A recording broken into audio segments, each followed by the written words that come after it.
Bonjour, c'est Gilles sur boursicoté.com. Voici l'analyse technique Forex et matières premières pour cette séance du jeudi 16 avril 2015. Et nous commençons avec la paire de devises euro-dollar qui, suite première sortie ici de cette première tentative de cassure de cette résistance oblique baissière qui définissait une tendance moyen terme, eh bien s'était révélé comme un échec. Ici premier test, ici on avait tenté une sortie puis finalement on avait réintégré une évolution inférieure. Et bien là, nous avons, comme je vous l'indiquais hier, nous avions une approche de cette zone de résistance. Et bien là, on casse. Alors, c'est relativement visible ici sur cette vue. Nous avons ici des cours qui viennent ici tester la bande de Bollinger, la zone de résistance. On revient ici chercher donc la moyenne mobile arithmétique. On revient ici sur la résistance que l'on casse. On teste cette résistance oblique baissière. La seconde bougie ici rouge teste aussi, là on casse, vous voyez comment on vient chercher une amplitude ici et que l'on revient sur cette zone de résistance comme support et sur la prochaine bougie on crée la dynamique. Donc là on est vraiment encore une fois sur une cassure techniquement propre avec ici des cours qui testent la zone de résistance et puis casse à la hausse. On est en train maintenant de valider une poursuite du mouvement en direction de cette zone ici des 1,0836. Alors il faudra de l'amplitude pour valider la cassure d'une telle résistance.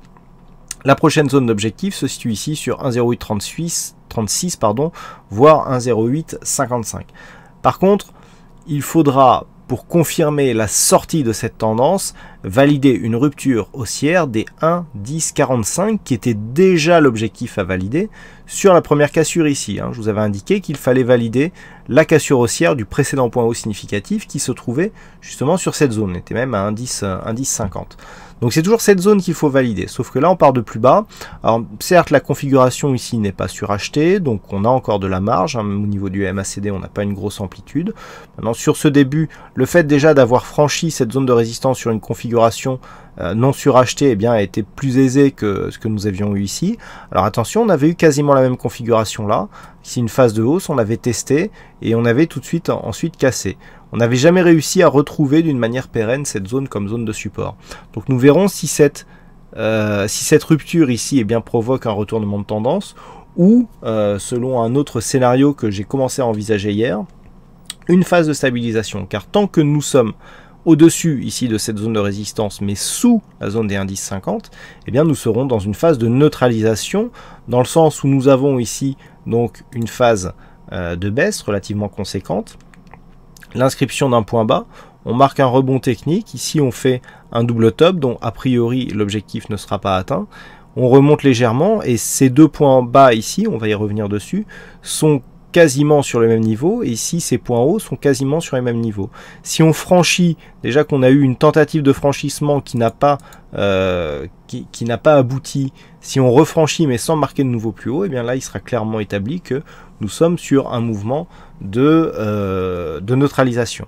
Par contre, si les cours, après avoir marqué ce point bas, viennent directement casser la zone des 1,1050, et voilà pourquoi je voulais me replacer dans une vue un peu plus éloignée, on aura une autre structure qui sera possible, c'est une structure en double bottom, avec ici des cours qui descendent, ici un premier rebond, deuxième rebond, et ici si on redescend, alors là à partir de là on fait de la science-fiction, si on casse ici, et que l'on continue à remonter, on a un double bottom ici sur ces deux précédents points bas, et du fait que nous avons ici une grosse phase de baisse qui sera mise en évidence. Donc là, c'est quelque chose qu'il faut surveiller d'un point de vue moyen terme, mais c'est aussi un élément qui va un petit peu porter notre attention sur cette zone ici d'un 10,50, car une éventuelle cassure de cette zone aurait des implications sur la tendance moyen terme.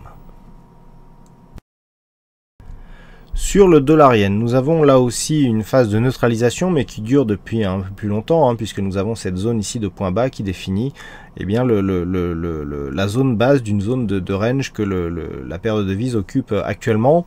Je vous l'ai défini déjà quelques fois. Donc nous sommes ici dans une phase baissière court terme, clairement définie ici entre cette moyenne mobile rouge qui est la moyenne mobile 20 exponentielle et la bande de Bollinger inférieure. Pour l'instant, on reste ici au-dessus de cette zone. Il y a eu un rapprochement ici à 118,80 de cette zone qui constitue un test ici à distance. Autant sur la première configuration, ici on était légèrement survendu, il y avait peu de chances que l'on passe. Par contre ici, le fait que l'on ait consolidé, qu'on soit presque revenu chercher ici cette moyenne mobile et que l'on redescende d'une manière rapide, vous voyez que là on n'est plus du tout dans une configuration survendue, ça peut appeler ici une phase de cassure. Alors si cette cassure était confirmée, eh bien nous aurions une continuité dans la dynamique qui avait été mise en place ici. Alors pour mémoire, voilà, on était ici dans une petite dynamique haussière qui d'un point de vue moyen terme ne portait pas conséquence. Il aurait fallu que l'on casse ici les 122 pour avoir un relais sur la tendance moyen long terme. Donc, suite à cela, on est revenu ici, on a consolidé, on a marqué un point bas dans la zone 50-61,8 et depuis, eh bien, on se sert du retracement à 50% comme zone de support. Si on casse ici cette zone, c'est vraiment sur une rupture des 118,20 que nous aurons un signal de continuité baissière. Et sur cassure de cette zone, eh bien, on aurait cassure du 61,8 avec donc une probabilité accrue de revenir sur un retracement total. Donc l'objectif deviendrait ici 116 $ l'once. Donc à surveiller ici dans le cas d'une cassure de cette zone des 118,70, la zone ici des 118, alors pardon, on est sur les plus bas, voilà, on est ici sur les 118,30. Et en cas de rupture donc du retracement de Fibonacci ici à 61,8, 118,21, eh bien un objectif qui serait porté à 116 yens pour $1. Et enfin sur l'or, là aussi nous avons un mouvement de neutralisation qui est en train de s'opérer. Donc sur la partie haute, eh bien cette zone ici des 1223 $ l'once qui était un objectif suite à la rupture des 1208, et sur la zone basse ici cette zone des 1180, 1187. Ce qui est assez intéressant, c'est que cette zone des 1208, qui a toujours été qui est une zone majeure sur la tendance de l'or d'un point de vue court terme, avait constitué ici un point haut. On l'a cassé sur un gap.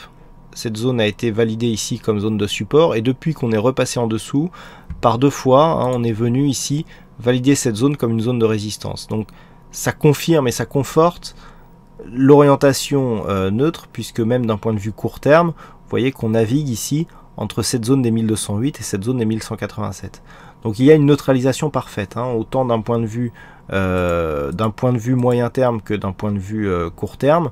On le voit ici, on avait une phase de baisse, on a eu un rebond technique, on est venu chercher le retracement à 50%, et depuis ici, voilà, on se stabilise entre le retracement des 38,2 et 23,6. Bon, on a vu que les zones étaient légèrement différentes lorsque l'on s'est rapproché, mais du point de vue des Fibos, ça nous donne un peu ça, et donc on neutralise la dynamique. D'un point de vue court terme, on neutralise aussi, donc là, difficile de dire comment va partir la tendance, et il faudra prendre donc les zones horizontales comme repère. Donc une rupture des 1208 nous donnerait un objectif immédiat à 1223 et serait plutôt de nature à relancer le biais haussier, au moins d'un point de vue court terme. Il faudrait pour cela valider une rupture de cette zone des 1223 à la hausse, alors qu'une rupture ici des 1187 nous donnerait un objectif sur cette zone des 1150 $ l'once. Voilà donc ce que nous pouvons dire sur cette analyse technique Forex et matières premières. Je vous souhaite à toutes et à tous une bonne soirée, bonne chance au prochain trade, et on se retrouve donc dès demain pour d'autres analyses techniques sur le site boursicoté.com. Bonne soirée à tous.